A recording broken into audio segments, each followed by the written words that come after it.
Bonjour tout le monde et bienvenue à ce deuxième épisode du Yacht Pack Chat.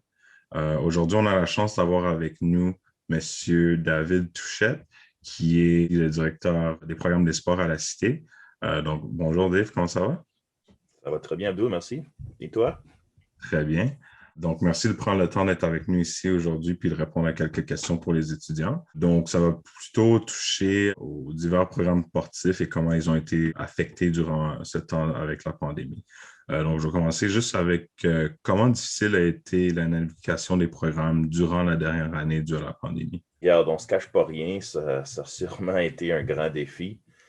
Beaucoup d'incertitudes, puis on a dû s'ajuster au fur et à mesure. Il y avait plein de lockdowns, etc. Mais la priorité numéro un pour nous autres, ça a toujours été la santé et la sécurité de nos étudiants athlètes, nos entraîneurs et les étudiants du campus comme tel. Donc, ça, c'était toujours la première idée en tête. Et ensuite, c'était d'offrir l'opportunité de continuer un développement sportif et bien représenter la cité au sein du plan sportif. Ça fut vraiment un grand succès à cause des efforts de nos étudiants athlètes et aussi de nos entraîneurs-chefs. Donc, je regarde Amenok Loual, qui est l'entraîneur-chef de basket. On a commencé un processus de reconstruction de l'équipe à cause qu'on a perdu plein de joueurs vétérans. Et puis, Dave Mann, entraîneur-chef des équipes de volleyball, avec les deux équipes, un recrutement phénoménal. Et puis, on s'attend d'avoir encore des équipes très fortes l'année prochaine lorsqu'on sera capable de recommencer à jouer. Mais pour les autres équipes, je regarde à hockey, futsal et basketball féminin. On n'a pas pu offrir une programmation, même dans des cas du tout, mais dans d'autres cas très, très, très minimes, simplement dû aux restrictions et aux limites COVID. Donc, ça, c'était vraiment un gros défi. Et quel genre de ressources l'association étudiante a pu mettre en place pour soutenir ces divers programmes sportifs? Oui, l'association étudiante était vraiment un grand support dans tout ce qu'on a fait. Évidemment, je devrais dire aussi le collège. Le collège nous a aidés à supporter la continuité de la programmation sportive, donc l'ouverture du complexe sportif et toute la programmation. Assurer, nous ont aidés à assurer une santé et sécurité de tous nos participants. Mais la cité, vraiment, c'était la place première pour aller chercher toutes les ressources qu'on avait besoin, entre autres du temps de gymnase très flexible, un système de contrôle aux installations pour garder nos gens en sécurité, aussi un système de contrôle des équipements, donc avec toutes les désinfections qu'on doit faire, etc. Et finalement, on a pu garder nos entraîneurs-chefs en place pour la majorité de nos équipes pour continuer à développer nos équipes. Est-ce que vous avez, durant ce temps-là, est-ce que vous avez pu discuter avec la Ligue, donc la OCRA, pour avoir quelques nouvelles sur s'ils ont un plan en place pour l'an prochain? Puis sinon, est-ce qu'il y aurait quelque chose que vous voyez le collège faire en cas d'une autre annulation de saison? Oui, évidemment, je suis représentant du collège au sein de la OCA, donc la Ligue sportive provinciale. Et puis, je peux vous avouer qu'il y a eu des dialogues. Donc, on est en train de voir les options, mais la situation COVID n'est pas encore assez claire pour prendre une décision finale. Donc, on s'ajuste au fur et à mesure. Le but de la OCA, c'est qu'il va avoir une saison l'année prochaine. À quoi ça va de l'air encore? On n'est pas certain. Ça va dépendre les variantes COVID, les vaccins, la distanciation physique, toutes ces choses-là, les bulles compétitives, combien de temps qu'on doit attendre avant de jouer d'autres équipes, etc. En, en, en ne pas oubliant que nous ne sommes pas une ligue professionnelle, donc nous n'avons pas accès à des testings 6 fois par jour, immédiats, des résultats dans 30 minutes, etc. Donc, il y a plein de difficultés, de limites pour nous. Mais la bonne chose pour les Coyotes, c'est que nous, on participe seulement dans le basketball et le volleyball, deux sports que normalement ne débutent pas jusqu'à mi-fin octobre de toute façon. Donc, on a encore amplement de temps de voir qu'est-ce qui se passe avec les sports d'été et d'automne, c'est-à-dire soccer, baseball, rugby, etc. pour voir qu'est-ce qu'eux font et les ajustements qu'on doit faire pour continuer avec le basket et le ball. Puis comment la pandémie a-t-elle affecté le recrutement du côté des Coyotes? Donc, est-ce que vous pensez que pour l'année prochaine, ça pourrait être peut-être une équipe plus jeune, donc formée de plus de nouvelles personnes, ou vous voyez beaucoup de vétérans retourner pour avoir une équipe plus vieille dans la ligue en général? Oui, vraiment, ça, c'est la question. En discutant avec les autres collèges, je peux vraiment t'avouer que ça va être un des deux. C'est-à-dire que ça va être soit toutes des nouvelles équipes avec des très jeunes joueurs, ou bien qu'il va y avoir quelques équipes que ça va juste être des vétérans qui reviennent compléter leurs années d'études. Nous, je crois qu'on s'aligne plus pour le basket, une équipe plus jeune. Pour le volleyball, on va être vraiment une équipe qui est plus vétérante pour les deux, soit les filles et les gars. Les deux entraîneurs, encore une fois, ils ont fait du excellent travail de recrutement.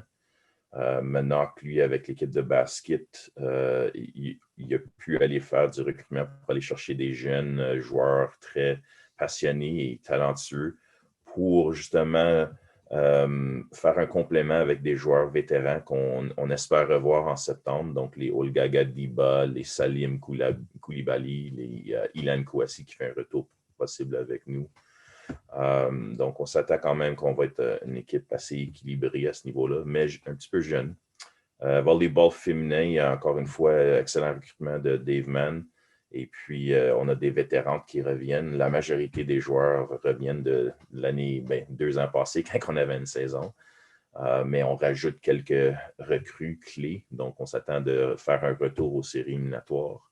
Puis le volleyball masculin, là, on a fait un recrutement pour aller chercher des nouveaux joueurs, mais on a quelques joueurs qui reviennent de la saison 2018-2019 quand on s'est rendu aux championnats provinciaux. Donc, on s'entend d'avoir une équipe quand même assez très forte.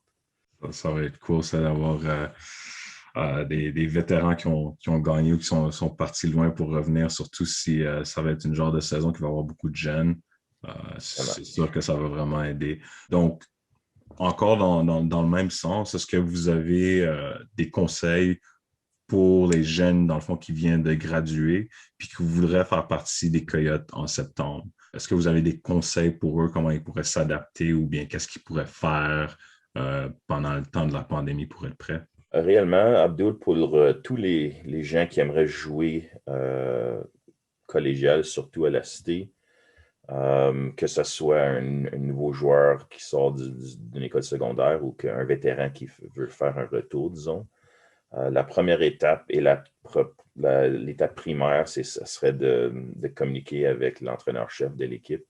Donc, sur le metcoyote.ca, on a une façon de communiquer directement avec eux. L'entraîneur-chef, lui, ce qu'il peut faire, c'est donner une direction à ces joueurs-là, ces recrues possibles. Soit leur dire où ils doivent se développer cet été pour faire partie de l'équipe ou même peut-être ils doivent attendre pour l'année suivante, dépendant de la force de notre équipe, etc. Et puis leur donner aussi des outils d'entraînement, les inviter possiblement, dépendant de COVID, là, mais les inviter à des activités qu'on fait, des pratiques, possiblement des matchs d'été si c'est possible. Donc, l'entraîneur-chef, lui, c'est vraiment la personne qui dirige l'équipe au complet et qui a une vision de comment l'équipe va être placée l'année prochaine et donc peut vraiment donner la direction à ces recrues-là dans leur rôle dans l'équipe si possible. D'accord. Et plus vers un côté administratif maintenant, donc plus le back-end de qu'est-ce qui se passe avec les Coyotes. Comme il n'y avait pas de saison cette année, est-ce que vous avez pu travailler sur quelque chose pour améliorer le programme, que ce soit, je sais pas, nouveaux looks, des nouveaux uniformes, adapter le site web, des choses comme ça, nouveaux programmes? Mais 100%. Honnêtement, je dois vous le dire que ma job est quand même très facile parce que je suis entouré de collègues et d'employés fantastiques. Et puis, c'est vraiment grâce à eux qu'on a pu développer des choses, des nouvelles idées cette année. Donc, pendant toute l'année, les employés de l'AI ont donné leur 100% à supporter les étudiants athlètes et aussi les entraîneurs, même qu'il y en a des employés qu'on a dû annulé leur poste pour la saison à cause de COVID. On n'avait plus de budget, mais il y en a qui ont continué comme bénévoles juste parce qu'ils aiment ça, faire partie de la famille des Coyotes.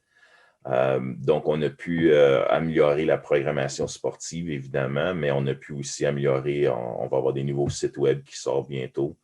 On a augmenté notre présence sur les médias sociaux et puis on a ajouté des activités de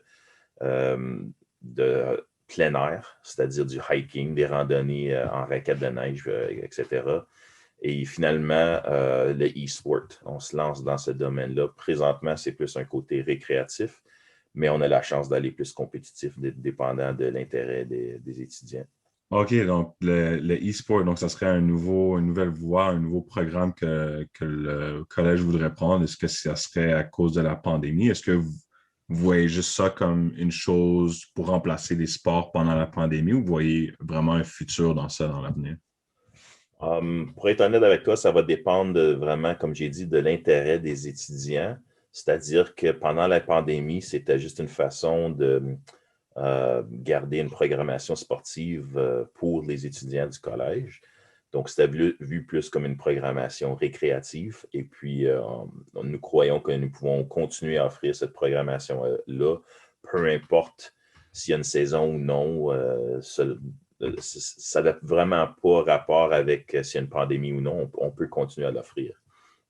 Mais là où c'est intéressant, c'est que s'il y a une demande, on peut se lancer dans le volet compétitif. Donc, aller jouer des jeux contre les autres collèges, même des universités, et puis représenter la cité au sein de ces ligues-là.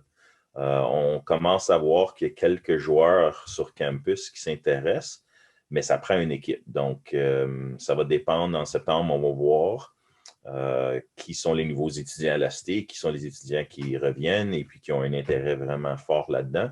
Et puis, c'est possible qu'on peut avoir une équipe compétitive.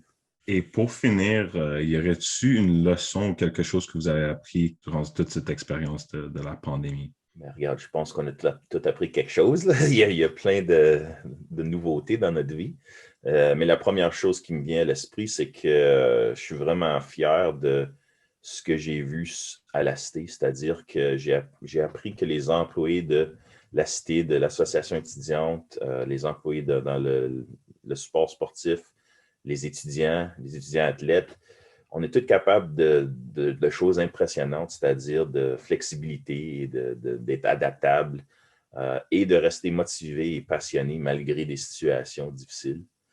Mais d'un autre côté, j'ai aussi appris que les étudiants de la Cité veulent avoir du sport sur campus, veulent avoir du conditionnement physique, veulent toujours avoir accès au complexe sportif, peu importe la situation. Donc, il y a vraiment un côté sportif à la Cité que on croyait que possiblement pendant ce temps ici, il aurait diminué, mais je te dirais que la demande était là tout au long. Donc, ça, c'est bien, mais je dois aussi admettre qu'on a appris la fragilité des sports, c'est-à-dire que veut pas, majoritairement, c'est des activités sociales. Donc, ça prend beaucoup de personnes dans une place. Et puis, avec COVID, ben là, on voit que ce n'est pas possible en tout temps. Puis, ça a des grands impacts sur qu'est-ce qu'on peut livrer comme programmation. Donc, ça nous force d'être un petit peu plus flexible puis de trouver des solutions. Mais ça a été toute une expérience. Puis, oui, vraiment, on a appris beaucoup. C'est sûr. Donc, ça, c'était toutes les questions qu'on avait pour toi aujourd'hui, Dave. Donc, merci beaucoup d'avoir pris le temps de discuter avec nous. Je suis sûr que toute cette information-là va être très informative pour les gens qui veulent participer au programme sportif des Coyotes l'an prochain. Donc, merci pour ton temps.